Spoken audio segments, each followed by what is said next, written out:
In the past, HTC has had a wide selection of mid-range devices that it releases, giving you the option to pick and choose which features that you actually want in your phone.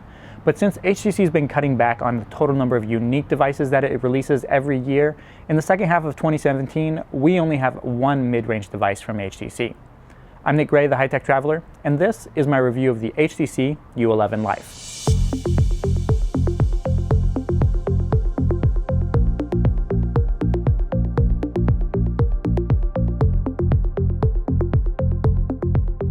Now you might look at this phone and think that it's built with the same glass and metal as the iconic HTC U11 and U11 Plus, but looks can be deceiving.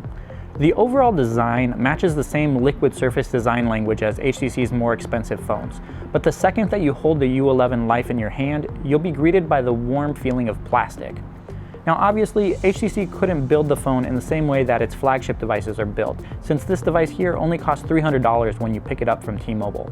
But the U11 Life does include some of the premium features, which makes its higher priced siblings so appealing. For one, this phone is IP67 dust and water resistant, and there's also HTC's U-Sonic noise cancelling headphones, which allow you to create a custom audio profile which is mapped to your ear canals. Of course, that means that audio is passed over USB-C and there's no 3.5mm headphone jack. And you can also forget about HTC's iconic boom sound audio as well. There's only one speaker, which is located on the bottom edge of the phone, and it really doesn't sound that good. The phone's 5.2-inch 1080p Super LCD display is protected with Gorilla Glass 3 and gets pretty bright at 550 nits, which means that it's more than usable in direct sunlight. But it's not the best panel ever, and there is some discoloration visible at extreme angles, and the overall color tone is a little bit cold. And the downside there is that it can't be adjusted within the settings. On a positive note, you do get 4GB of RAM, matching what you get on the base U11, but it does come with a slower Snapdragon 630 chip.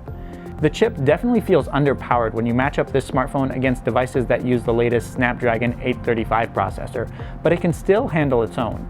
Apps and games do take a little bit longer to load, but the 4GB of RAM allow the device to multitask with ease. And I was a bit surprised to see how smooth it can handle graphic-heavy 3D games. The smooth performance of the phone also has a lot to do with HTC Sense, which is one of the lightest Android skins out there. Out of the box, the phone was running on Android Nougat, but HTC's already updated the phone to Android Oreo, and has also thrown in a brand new launcher in addition to all the standard Android Oreo features. Oh, and there's another thing. The U11 Life also has EdgeSense as well, another premium feature that made its debut on the HTC U11 and was also used on Google's Pixel 2 devices. While Google's implementation of the technology on the Pixel phones only allows you to call up the Google Assistant when you squeeze the edge of the phone, the U11 Life has quite a few customization options for short and long squeezes. Personally, I use EdgeSense the most as the shutter button for my camera, since it allows me to flip the phone around and use the main camera rather than the front-facing camera to take selfies. And speaking of which, both cameras on the U11 Life feature 16-megapixel sensors, and they're paired with f2.0 lenses. But there's a clear difference in quality between the front and rear sensors. But as I said, just flip the phone around and use the phone's mirror finish to frame the shot, and then squeeze the edges of the phone to snap the picture. For a mid-range device, the results are quite impressive. In daylight, the photos look absolutely stunning. That's because it uses the same HDR auto feature as HTC's more expensive devices. The feature is turned on by default, delivering more dynamic range and richer colors. The main sensor does pack in a lot of pixels, but it's not on the same level as what you get on flagship devices that use 12-megapixel sensors, and it also lacks optical image stabilization. As for the front-facing camera, you can get some good shots in daylight, but I don't recommend using it all if lighting conditions aren't just perfect.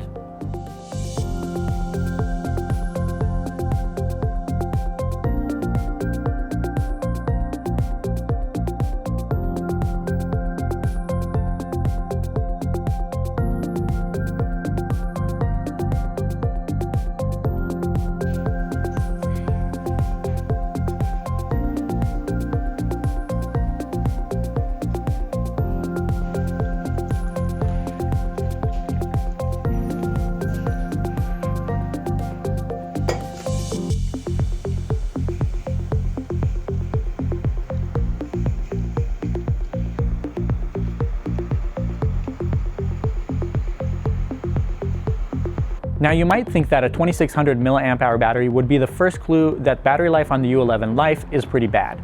But thanks to its lower resolution display and power-sipping Snapdragon 630 processor, you can easily get a full day on a single charge. In using the phone for over a week as my main device, the battery level rarely dropped below 15% after using the phone for 14 hours. The only thing that is disappointing is that HTC didn't include quick charge support, so be prepared to keep the phone on the charger for at least 2 hours if you want to charge from 0 to 100%. When the U11 Life was announced, I was pretty underwhelmed. I knew the device would have its share of compromises even though HTC was pitching it as a budget-friendly U11. But after using it for a few days, the device actually grew on me. It's definitely not as good as flagship level devices, but it's an incredible smartphone when you consider its $300 price tag. And if you're among those who don't like OEM skins, there's always the Android One version as well, which sells in Europe and Asia. If you enjoyed this video, I hope you give it a thumbs up. And don't forget to subscribe to the channel as well. I've got more HTC U11 Life videos in the works. Thanks for watching, and I'll catch you guys in the next one.